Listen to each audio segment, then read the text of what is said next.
Next వచ్చేసి మనం చూడొచ్చు సిరిసిల్ల నేతలకు ఇందిరా చీరల ఆర్డర్. చూడొచ్చు ఇందిరాకు సంబంధించినటువంటి చీరల ఆర్డర్ సిరిసిల్ల నేతలకు ఇచ్చిరట. ఇందిరా మహిళా శక్తి చీరల డిజైన్ ఈ విధంగా ఉంటుంది. రూపాయలు 650 కోట్లతో టెస్కో ద్వారా ఇచ్చిన ప్రభుత్వం. టెస్కో ద్వారా 650 కోట్లతో ఈ ఇందిరా మహిళా శక్తి చీరల డిజైన్కు ఆర్డర్ ఇచ్చింది. ఎవరికి? సిరిసిల్ల నేతలకు. 70 లక్షల సశక్తి సంఘాల మహిళలకు ఒకే రకం చీరలు, యూనిఫామ్, ఒకే రకమైనటువంటి చీరలకు 70 లక్షల స్వశక్తి సంఘాలు, సమమాన సంఘాలలాగా సొంత కాలం మీద నిలబడేటువంటి సంఘాలకు 70 లక్షల మందికి ఒకే యూనిఫామ్ ఇస్తారట. ఏటా 2 సార్లు పంపిణీకి సర్కార్ నిర్ణయం. తొలి విడతగా 4.56 కోట్ల మీటర్ల వస్త్ర ఉత్పత్తి. నేత కార్మికులకు రెట్టింపు కానున్న ఆదాయం. నేత కార్మికుల కంటే ఇది రాష్ట్ర వ్యాప్తంగా ఉండేటువంటి నేత కార్మికులకు రెట్టింపు ఏం కాదు. దాని మీద ఒక సమగ్రంగా ఒక పథకాన్ని రూపొందించి విధి విధానాలు తెలపాలి. నేతలకు ఏ విధంగా రెట్టింపు అవుతుంది అనేటువంటిది చూడాలి. స్వశక్తి సంఘాల్లోని మహిళలకు అందించే ఇందిరా మహిళా శక్తి చీరల కోసం సిరిసిల్ల నేత కార్మికులకు రాష్ట్ర ప్రభుత్వం భారీ ఆర్డర్స్ ఇచ్చింది. Telangana handlooms weavers cooperative society limited TESCO ద్వారా ఈ ఆర్డర్లు అందాయి. రాష్ట్రంలోని 70 లక్షల మంది స్వశక్తి సంఘాల మహిళలకు ఒకే రకమైన యూనిఫామ్ చీరలను అందించాలని ప్రభుత్వం భావిస్తుంది. ఏటా 2 చీరలు అందిస్తామని సీఎం రేవంత్ రెడ్డి చేనేత దినోత్సవం సందర్భంగా ప్రకటించారు. అంటే ఏటా 1,40,00,000 చీరలు అవసరం. ఇందుకోసం 7.84 కోట్ల మీటర్ల వస్త్రం ఉత్పత్తి చేయాల్సింది. దీనికి విలువ 650 కోట్లట.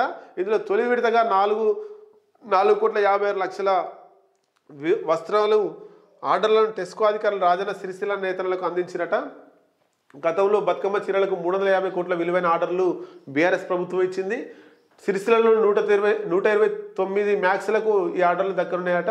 మొత్తం మీద ఉగాది నాటికి పంపిణీ చేస్తారు. నిజంగా సిరిసిల్ల నేతన్నని కాదు, రాష్ట్రం మొత్తంలో ఉన్నటువంటి నేతన్నలందరికీ కూడా ప్రభుత్వమే ఉపాధి కల్పించాలి. ప్రభుత్వమే అంటే ఆ మాలు కావచ్చు, ఏదైతే రా మెటీరియల్ ఉంటుందో ఆ నూలును ప్రభుత్వమే అందించి ఆ వస్త్రాలను ప్రభుత్వమే కొనుగోలు చేయాలి. ఆప్కో ద్వారానో టెస్కో ద్వారానో కొనుగోలు చేయాలి. రైతులకు ఎట్లయితే వాళ్లకు రైతు బంధు ఇస్తున్నారో ఈ నేతన్నలకు నేతన్న బంధు కూడా ఇవ్వాలి. మన భారతదేశంలో వ్యవసాయం తర్వాత అతిపెద్ద వృత్తి చేనేత. ఆ చేనేతకు కూడా నేతన్న బంధు ఇస్తే వాళ్ళకు ఎంతో కొంత ఆదరణ చూపెట్టింది ప్రభుత్వం అవుతుంది. కేసీఆర్ కంటే కొంత డిఫరెంట్గా ఆలోచించాలి. రైతు బంధు ఇస్తూ రైతు బంధు ఇచ్చినప్పటికీ నేతన్నలకు నేత బంధు ఇస్తే కొంత వాళ్ళు ఉపాధి మెరుగ్గా చేసి ఇంకా కొంత ఆలోచించే. ఎంతోమంది నేతన్నలు చనిపోతూ ఉన్నారు. వాళ్ళ కుటుంబం అంతా ఏదో ఒక జాబ్ చేస్తే 20-30 వేలు ఒకరికే వస్తుంది. కానీ కుటుంబం అంతా పనిచేస్తే 10-15 వేలు నెలకు వస్తుంది. భర్త పనిచేయాలి, భార్య పనిచేయాలి, 2-3 చేస్తే ఒక చీర రెడీ అవుతుంది.